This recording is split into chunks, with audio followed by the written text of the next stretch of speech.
Simple present tense में you can make active voice और passive voice, दो तरीके के सेंटेंसेस हैं आप बना सकते हैं।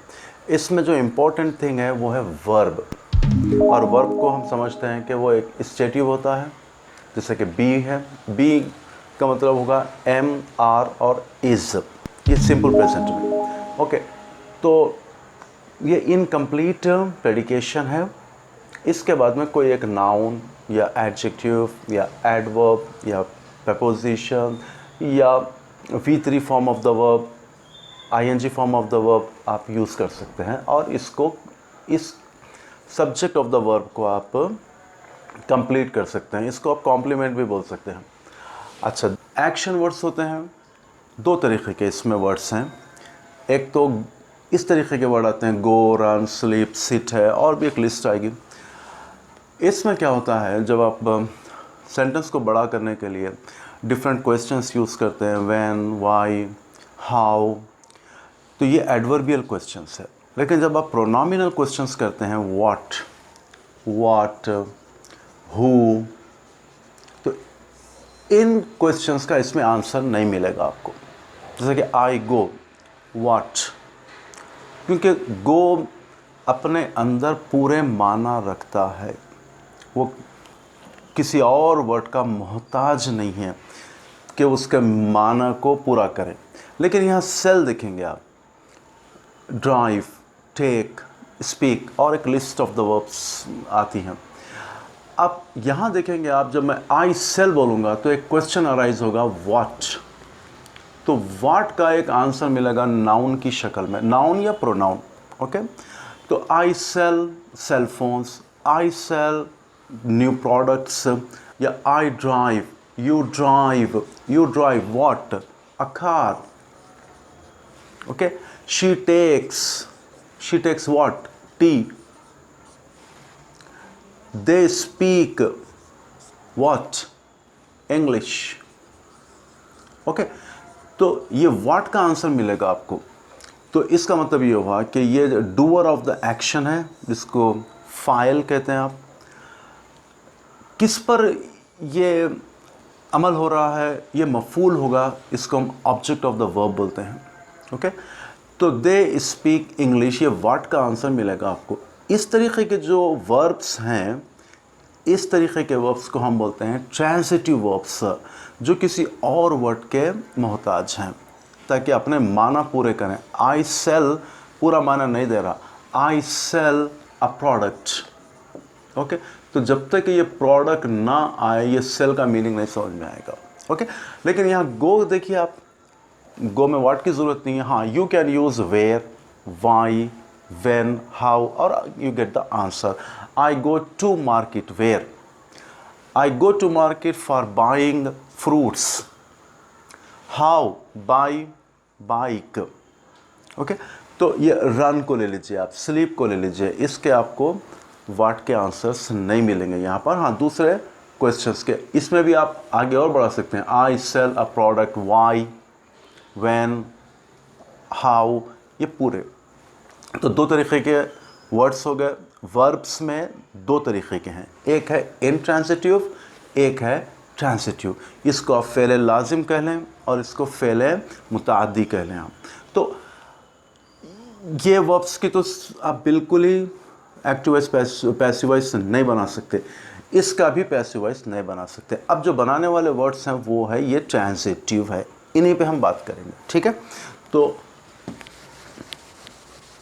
अब इसी को आप पैसिव वॉइस बना सकते हैं। तरीका क्या होगा पैसिव वॉइस बनाने का, आप याद रख लीजिए। ये जो सेल है, okay, subject of the verb उस तरफ चले जाएगा, और उसको हम क्या करेंगे, उसकी अहमियत को ख़त्म कर देंगे, उसको हम जो है फोकस ऑफ अटेंशन से हटा देंगे। आई हमेशा नहीं। ओके, ये जो ऑब्जेक्ट है इसको हम अटेंशन देंगे। फोकस ऑफ द अटेंशन आपका प्रोडक्ट होगा, ना कि आई होगा। ये तो ठीक है, अपना जगह चेंज कर दिया, बट असल चेंज यहाँ आना है। याद रखिए, सिंपल प्रेजेंट टेंस में आप जब सेल बोल रहे हैं ये एक्टिव वॉइस है, लेकिन पैसिव में is sold, is sold, same meaning है, सिर्फ ये एक्टिव है, ये पैसिव है, किसी के द्वारा किया गया या किसी के ज़रिए किया गया कोई काम। तो अब देखिए आई सेल अ प्रोडक्ट, यहाँ पे आई मैं हूँ, लेकिन अब प्रोडक्ट को आप प्रोमिनेंट प्लेस देना है, उसको अहमियत देना है, तो क्या करेंगे आप? देखिए आप सिंपली आप यूज़ करिए a product is sold, okay, by me, ये आई की जगह पे मी यूज़ करते हैं।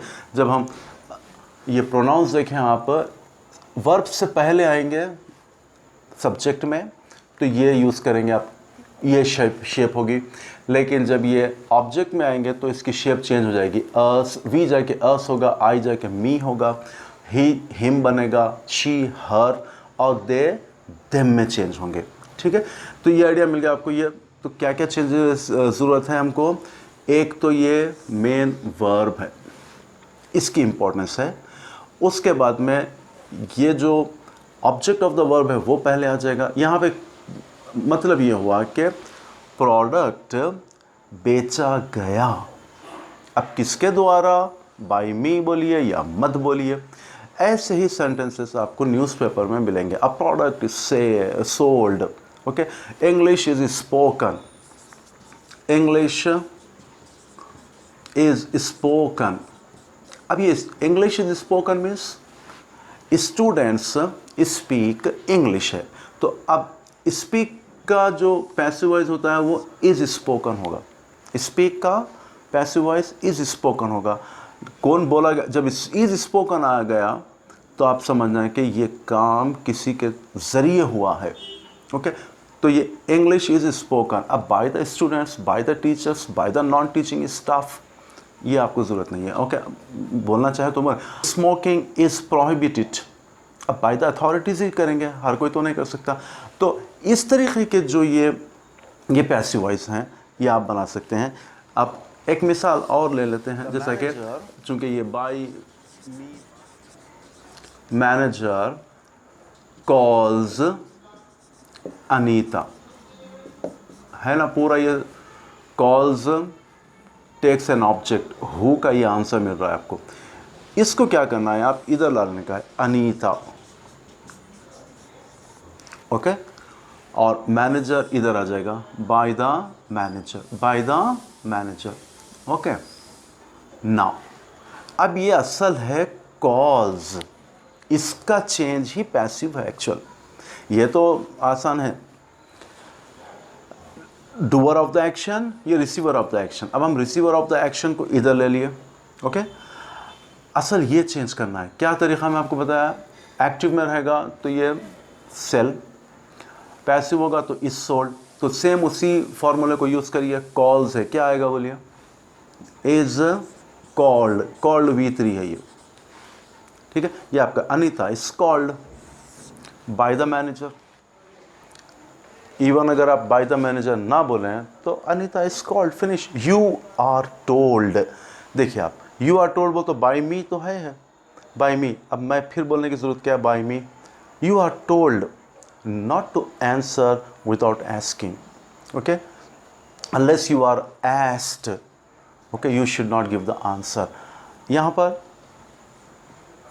asked जो वर्ड हुआ है कि मैं जब तक कि आपसे ना पूछा जाए आप आंसर ना दें, ओके। तो इस तरह से पैसिव, ये पैसिव वाइज आपको जो है हेल्पिंग वर्ब्स भी आप यूज़ कर सकते हैं। यहाँ पर हेल्पिंग वर्ब्स भी आप यूज़ इस सोल्ड करें, लेकिन पैस्ट में यहाँ सोल्ड होगा V2, जब यहाँ V2 आएगा तो ये इस जाके वर्स बन जाएगा, ये बी फॉर्म है, ये B form, okay. M is R। अब एक एग्जांपल ले लेंगे, you should pay the fee, pay the फी। पहले आप सेंटेंस को अलग अलग कर लेंगे, द फी ये आपका ऑब्जेक्ट ऑफ द वर्ब है, नाउन है, ओके। यू क्या है, सब्जेक्ट ऑफ द वर्ब है, ओके, नाउन प्रोनाउन है, ओके। तो आप फी को पहले इधर ले लें, the fee, the fee, the fee. याद रखिए हेल्पिंग वर्ब जब आएंगे हमेशा याद रखिए तो इसका जो पोजीशन होगा, सेकंड पोजीशन एक्टिव में भी होगा, सेकंड पोजीशन पैसिव में भी होगा, ये याद रखिए आप, ये अक्सर भूल जाते हैं बच्चे, ओके। तो तो ये second position, the fee should, the fee should. अब इज सोल्ड यहां था तो अब यहाँ इज पेड होना चाहिए, ठीक है। लेकिन अब शुड के बाद में एक और हेल्पिंग वर्ब नहीं यूज करेंगे आप, दो दो हेल्पिंग वर्ब्स एक टाइम पर आप यूज नहीं करेंगे। तो अब क्या करेंगे, यूज तो करना ही आपको, क्योंकि पैसिव बताना है तो आपको इज लिखना ही लिखना है। क्या करेंगे आप, यहां पर आप क्या करेंगे, बी यूज करेंगे, बी। The fee should be paid. अब ये जरूरी नहीं है कि you, by me, by them, by someone, नहीं। The fee should be paid online, आप इस तरह से यूज कर सकते हैं। तो ये आपका कैन भी आप यहां पर यूज कर सकते हैं। She can drive the car. Okay, चलिए सेंटेंस को आप चेंज करिए पैसिव में, drive a car. Okay, a car, she, आप इसको इधर लाइए, अ car can, okay. Now is driven, is driven. देखिए आप, मैं यहाँ इज क्यों बोल रहा हूं, क्योंकि इज कंपलसरी है, लेकिन आप कैन के बाद इज नहीं यूज कर सकते हैं, इसके लिए बी यूज करेंगे आप। A car can be driven, a car can be driven, okay, by her, by me, by you, by them, कुछ भी आप यहाँ पर यूज कर सकते हैं। आई होप यू अंडरस्टैंड कि हेल्पिंग वर्ब्स में कैसे बनाएंगे ये।